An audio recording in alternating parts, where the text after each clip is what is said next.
Good morning. Having to follow Scott Galloway, that's, I think I need a drink already. I think we all do. It's an absolute privilege to be here. Phil, thank you for the opportunity to spend so much time with you in the last month. I'm feeling spoiled. And also book number 9 is out, and it just became a USA Today bestseller. It's called Mind Shift, and it's about how to open and change your mind, change the narrative in a time where we have something like AI to define our path forward. And instead of leaning on the box of business as usual, it's an opportunity, it's an invitation to see the future differently and to bring your teams along towards that different future. And nothing says innovation and future like PowerPoint slides. So for my lightning talk, let's go through some slides. I'm not going to bring up the MIT research because I'm pretty sure you talked about it ad nauseum. But it isn't the only headline that's saying that companies aren't getting value out of their AI pilots and investments. And when you have the economist asking what happened to the artificial intelligence revolution, you realize that maybe we are not on the right path as leaders, as organizations, as experimenters with such a new and profound technology. And so the question is, what would it take to actually start an AI revolution? So in my work, I work with C-suites all day, every day, to understand what their challenges are as a company, what their opportunities are as a company, and where there are opportunities to drive growth beyond the usual conversations of taking out costs, driving efficiencies, and driving scale. Because when you look at additional opportunities, not just to the low-hanging fruit, you realize that there's actually no ROI in AI cost takeout. You have to balance those costs with other things. And unfortunately, if you read the Accenture news this last week or the Walmart news this last week, jobs become a potential item on the chopping block. You have certain companies that saying by 2030, they're going to cut as many as 55 to 65,000 heads. So what I spend my time researching is what could we do with time saved, with greater efficiencies that we couldn't do before. If AI can help us do what we did yesterday better, faster, cheaper, at scale, then what could it do that we couldn't do without it, and AI couldn't do without us? And these conversations now become one toward growth, one toward innovation. And so when you study the use cases, when you study the case studies, what we're seeing a lot of is essentially the same path, the same types of investments, and the same types of metrics that we did over the last 15 or so years with digital transformation, which was really more about digitization than it was transformation. And so we're following the same steps again. And this is an invitation for each and every one of us, Phil, I'm sure we'll talk about it here soon, to think bigger, to think differently. Because I can promise you that when everybody's looking at each other with the same use cases, you create parity. You create a new status quo, this time just powered by AI. So over the last 2.5 years, I've been studying what are companies doing that actually moves the needle? How are they maturing, and how aren't they maturing? And we published last year our first AI index. It's a maturity assessment report that sort of captures the state of AI business transformation. And now we published our second index, and it's available for free. Just download Google's ServiceNow AI Index. And what we learned is that most companies are in stage 2. They're still experimenting. And as they start to expand, which is right there in the center, it isn't just scaling pilots in corners of the business. They're starting to recognize that there's an opportunity to drive an end-to-end workflow transformation. It's treated as the lighthouse. It's used to not just lean on a center of excellence, but almost like a center of excellence and an advisory board for AI, where all hands are on deck, all eyes are on this lighthouse, because once you go end-to-end, what you're doing is you're forcing data, people, workflows to come together. Essentially, you're breaking down silos. And in that one use case, you're demonstrating that transformation becomes possible. And once you do that, your next investments start to move you towards the right. You become an advancer. But here's the interesting thing. Out of a possible score of 100, we found that this year the average score for AI maturity was 35 out of 100. What's most interesting is that last year the average score was 44 out of 100. It went backwards. So why did it go backwards? Well, just think in the last 2 years, we've gone from generative AI to AI agents to agentic, and it is overwhelming. And when it's overwhelming, and we all know change isn't easy, it's difficult, we lean on what we know. When you don't know what you don't know, you lean on what you know, and that's what limits your pilots, that's what limits resources, that's what limits the conversation. Only 30% of companies that we studied were actually reviewing opportunities to transform an end-to-end workflow.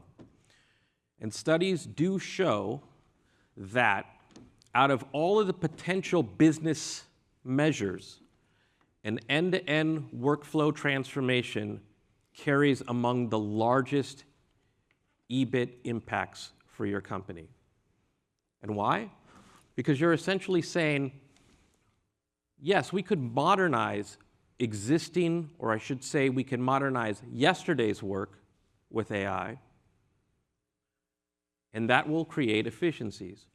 Or we can start looking at, is this the right work or the right workflow to drive the type of outcome that's necessary to compete in an AI economy that isn't slowing down? That's the opportunity. And what we found is that those companies that were excelling in their business transformation, they had visionary leadership, they had stood up innovation labs to accelerate those pilots, they were looking at a platform approach because that's what you need when you're looking at something that's end-to-end. They were already having conversations about talent, not how do we modernize or how do we make people more fluent with AI, but instead, once you look at an end-to-end workflow, you now start to break work down into tasks. You could see what can be offloaded to AI, to an AI agent, and what can be created to leverage the strength of a human in that AI-human collaboration. Governance, believe it or not, is not a big thing, and it needs to be, but they are prioritizing governance, and they're embracing agentic AI. So in the last couple of minutes I have here, I'll try to be on time, Phil. I want to encourage you to shift your perspective. If it's one thing that you leave here today is to think differently. I know that we all have an overflowing inbox, a whole lot of pressure to prove value, back-to-back meetings. But just ask yourself as you're considering your next pilots, are we using AI to improve the past or to invent the future? I spent a lot of time with AI native companies in Silicon Valley and the Silicon Valleys around the world, and let me tell you that they're not looking to improve the past. They're all striving to have a $1 billion one-person company. And understanding that we don't technically compete against those companies today, you do. Because they're the ones defining the future playbook for how a business operates. And at some point as they rise, we have to accelerate how we transform. And so it is that mindset, embracing that AI-forward mindset to say, what are we going to do differently starting today to unlock tomorrow? What are we going to do when we collaborate with AI and AI collaborates with us? Think about it this way. Iterative AI or optimized AI and innovative AI. Optimized improves yesterday. Innovative AI creates new opportunities. And it is innovative AI that's going to disrupt business and industries. So the question is, are you going to wait or are you going to disrupt? Because if you take a proactive role in disrupting, that's positive. And what you start to do is recognize that in those conversations and in those experiments, you're unlocking opportunities that wouldn't have otherwise been possible. And it is possible. We just have to give ourselves permission and space to have those conversations, because that is actually business transformation. It's not the digitization of the AI era, it is actual business transformation. And so I'll leave you with this. In already studying economic impact of optimized AI with innovative AI, what you're seeing is a delta between the two. One unlocks linear growth, which is good. The other unlocks exponential growth, which is also good. And the delta between those two paths, or those two trajectories, is self-disruption, positive self-disruption. It is a gift you give yourself and to your competitors. So I'll leave you with this. In this era of disruption, there are two things you can control: your mindset and your actions. Thank you very much.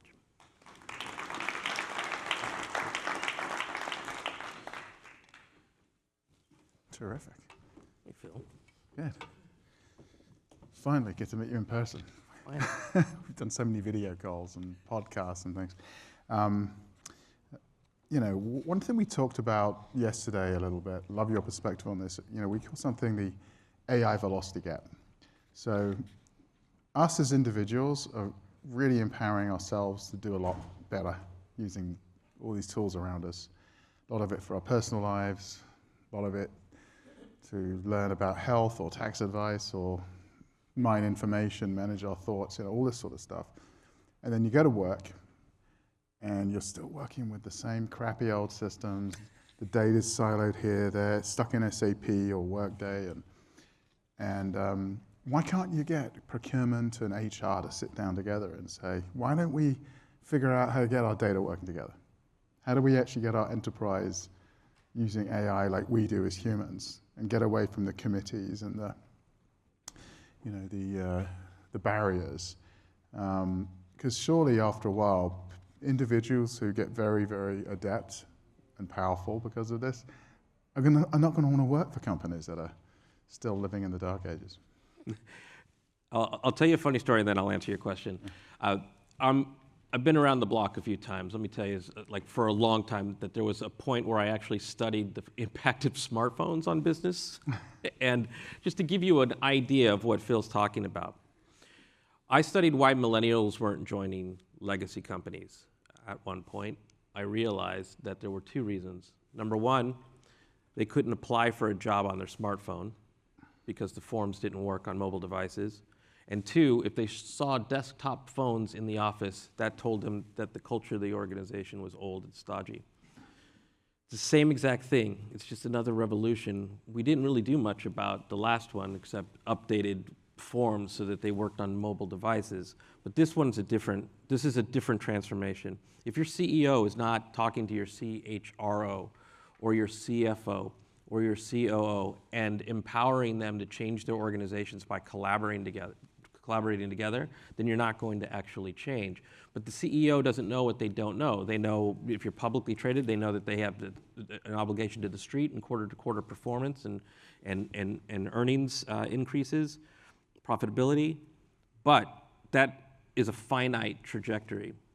So in the end, that CEO is going to need input to also say that old-fashioned saying, which is what gets measured matters. So if we don't change the measures, if we don't demonstrate that something new can be unlocked, then you're going to reinforce yesterday.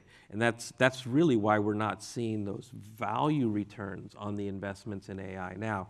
So we need a top-down leadership transformation, but in the end, very few CEOs come down and say, you know what, I had an epiphany, this dream last night, that we need to change all of our measures, and you're empowered to do what you need to do. they do need to hear the narrative. They do need to hear the storyteller. They do need to hear what's on the other side and maybe what other companies are doing. Or they do need to see the research that unlocks the opportunities that they couldn't see without you. This is where the conversation starts, because I have seen certain CEOs who say, all right, we're changing the measures. We're not measuring how well your independent business units function. We're now going to measure how well you work together. And this is the desired outcome. Let's go. Thank you. Giving me some good advice. Actually, nothing frustrates me more when I feel like my CMO is not talking to my head of sales and that sort of thing, and I sort of bang their heads together. I do not want to be the pressure point here, immerse it. So I think you're absolutely right. It's getting people to really collaborate, break down those barriers. It's very important. And then one of the things we haven't talked about a lot is like vibe coding, where the whole role of the developer is shifting, and they're actually having to sit down with business people to say, let's reinvent how these workflows actually operate. Are we getting the data we need to make decisions to be effective in our markets? I think we were talking about this yesterday, that data is what makes a company competitive. And to get that data, you need to have smart people working together to redesign processes to get to the data. That's right. And it's a logical process, right? It's a logical process, which is why it's not happening. If we could break the pattern in how we think and reassure ourselves that doing so is actually the right thing, then psychologically we can start to have the right conversation. So I'll tell you the most interesting thing about data is once you get to it, you still have to operate against some type of mandate of what you're going to do with it. So data can tell any story you want it to. We're human. We're all struggling with or managing confirmation biases. This is why leadership is so important right now. Even if it's just that we're exploring where we want to go, data will help you tell the story that's necessary to get there.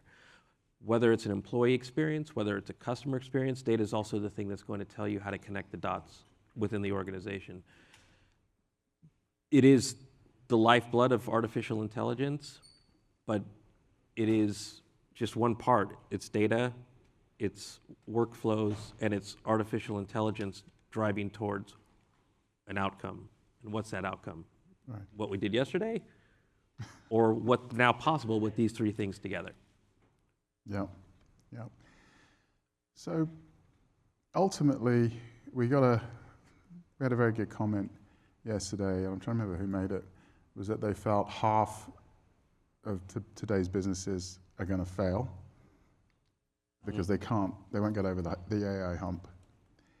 The other half will do wonderfully well at the expense of the half that fail. Well, whoever said that, I don't know what the stats are for the future. I do know, though, that a lot of, just historical, it's called creative destruction. It's an economic term that goes back to the 1930s.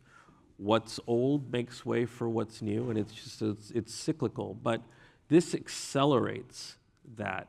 And I think the companies that are looking at what AI can unlock and balance improving yesterday's work with unlocking tomorrow's work, this is now that self-disruption that I'm hoping companies decide that they want to give themselves. Because if not, it's a gift that's given to you by someone else. Now, whether it's half, I'll tell you the most interesting thing. I was having a conversation yesterday about the potential, let's just say, the potential impact of AGI on business transformation. And AGI is supposed to be human-like intelligence. There are some, if you look at Sam Altman, for example, they say that we're nearly there. If you look at Dario, for example, from Anthropic, he'll say that AGI is just marketing, which is a stark contrast.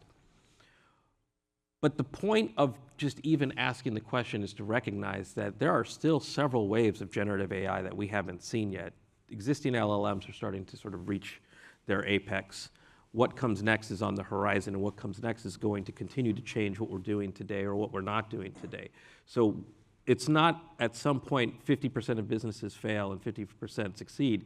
It's actually, it's like Darwinism, AI Darwinism. It's a fight for survival now. Yeah. Every wave is going to impact your business, and it's really a choice. How do you want it to impact your business, positively or negatively? No, yeah, you're absolutely right. Absolutely right. It's like if you're an insurance company. I mean, I just switched car insurance recently, and from one big brand to another, this other brand's like half the price. Well, And I was actually started talking to one of the CTO, I think it was, and he just said they have way better data. They actually target you. They know what you can afford. They can calculate it more, and it's like having great data for some of these businesses is what is necessary for them to win. Absolutely. And that person was empowered to do that. Yeah, absolutely. So, we've had a lot of conversations around, digital Darwinism and who's going to survive this, who's not going to survive this. Well, are we going to be talking about AI in another couple of years? Well, I asked this question to Scott, but I'd love your perspective. Darwin, we're still talking about digital transformation. Yeah. So yes, what flavor of AI and how we talk about AI, I think is going to be really interesting. The thing that I would encourage all of you to consider is, one is how do you see AI playing a role in your own personal transformation? And then two, how can that transformation lead to your team's transformation? So I'll give you an example.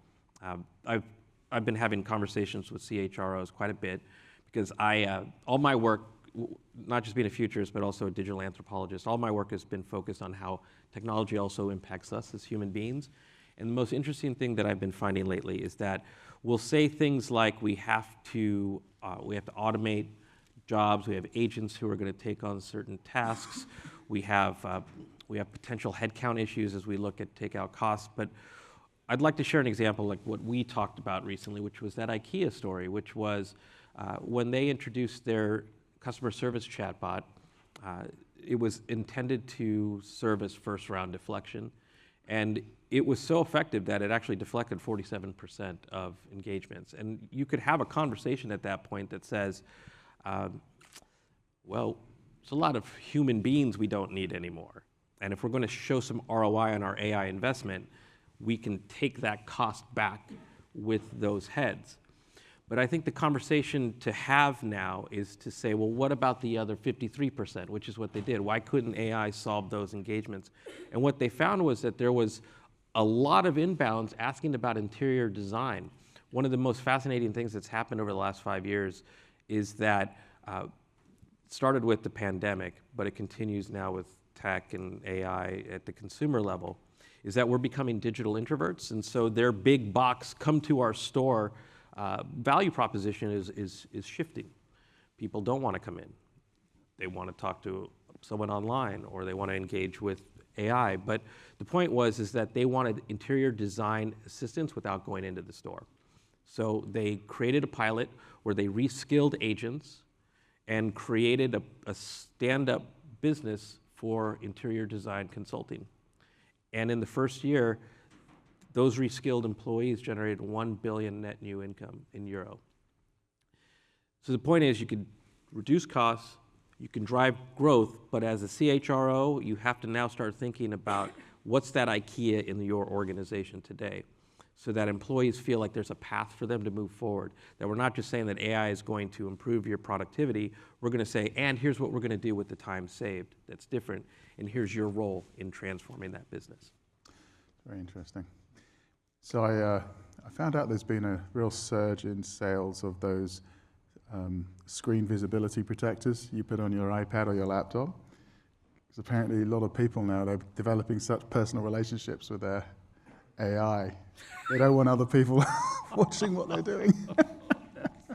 That's fantastic. But it is getting very personal. I was talking to my ChatGPT this morning about vibe coding, and for some reason said, "Do you have any more examples? I need more examples." And he goes, "Would you like me to make a slide for you for your summit this week?" He literally said, I was like, wow. Like, I must have told it a week ago I had a summit coming up, and it just reminded me, and I was like, no. Wow. They're crap at slides, so I'm going to do that. But That's fantastic. Well, I'm wearing this Limitless pin, and it in a similar vein, I'll get a notification from the Limitless app tomorrow that'll tell me all of the things that we talked about today, my action items that are going to be necessary, and some ideas that came out of the conference in conversations with everybody else. So it is part of our life now, for better or worse. But I will say that what you're hinting at and why people are using screen protectors, it's called, well, it's many things, but one of them is AI psychosis, and it's a larger reflection of the problem in society with how humans engage with humans or don't. And so the top 2 use cases for ChatGPT right now is friendship and therapy. That's a high note.